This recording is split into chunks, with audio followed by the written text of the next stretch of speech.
So sometimes when I'm taking pictures of clients, especially indoors, there will be a part of the face that is in shadow and it's just not even, it's not flattering. So I'll show you how to correct that and brighten up the entire face without affecting the rest of the photo. So we're going to go to Edit and then Portrait and then Face AI. Where it says Face Light, that's what we want to adjust. What is great about this is as I'm brightening up the face, none of the body is affected. So if you're doing this, even for a full body shot, for portraits, it works great. So you can target just the face. So we just want it a little bit. Like right here would be perfect actually.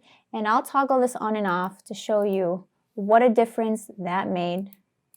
Because you know, the face is the focus of the photo. You want your clients' faces to show. You don't want them to kind of get lost within the shadows and everything. So this is a great option, especially if you're doing a lot of portraits and you're working with a lot of people. To kind of finish up this photo, I'm going to add a vignette and I'm going to Essentials to do that and then selecting Vignette. Either I can choose a white vignette or a black vignette.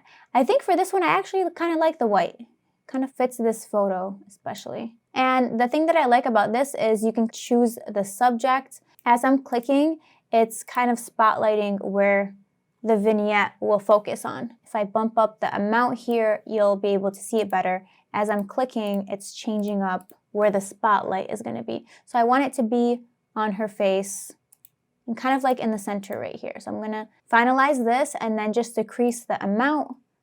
And then that looks great. And under advanced settings, you can adjust things like the roundness of the vignette, the feathering, like how much it blends into the photo, and then the inner light. So I actually do like the inner light. So I'm adding a little bit of that, which is very complementary to this photo. It's brightening it up just a little bit, toggling the vignette on and off. I like the light that this created for the photo. It really matches it. So combining things like the vignette, inner light, and then the face light really brought this image together and made it look super natural.